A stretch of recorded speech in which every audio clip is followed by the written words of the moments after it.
Hi friends, আমি তোমাদের সাথে আজকে আমার একটা রান্না শেয়ার করছি। সেটা হচ্ছে দেশি কাতলা মাছ ঝোল। এগুলো হচ্ছে দেশি কাতলা মাছ, তাই আমি আলু দিয়ে ঝোল করব।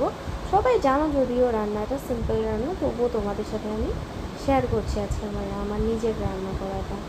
তো ওইদিকে নুন হলুদ দিয়ে আমি মাছগুলো ভেজে রেখেছি, আর এটা দেখো কড়াইতে আমি তেল দিয়ে দিয়েছি। দেখো মাছগুলো ভাজা হয়ে গেছে মোটামুটি। আর একদিকে আমি মশলাটা করে নিয়েছিলাম মাছ করার জন্য।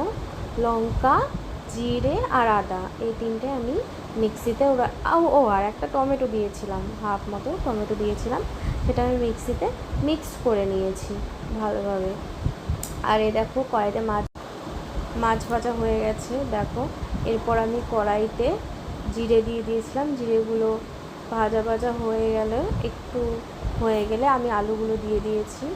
দেখো আলুগুলো ভাজা ভাজা হয়ে গেলে ভালো করে আমি এরপর মশলাটা দিয়ে দেবো। আলুগুলো আগে ভালো করে ভেজে নিই। এটা আলুগুলো ভাজা হয়ে গেছে, এরপর আমি মশলাটা দিয়ে দেবো।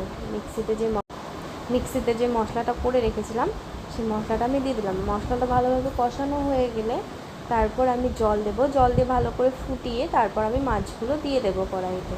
দেখো মশলাটা ভাজা ভাজা হয়ে গেছে, অনেকটাই কষানো হয়ে গেছে। এরপর আমি জল দিয়ে দিচ্ছি। জলটা ফুটে গেলে আমি মাছগুলো দিয়ে দেবো। মাছগুলো ভালোভাবে ফুটে গেলে আমি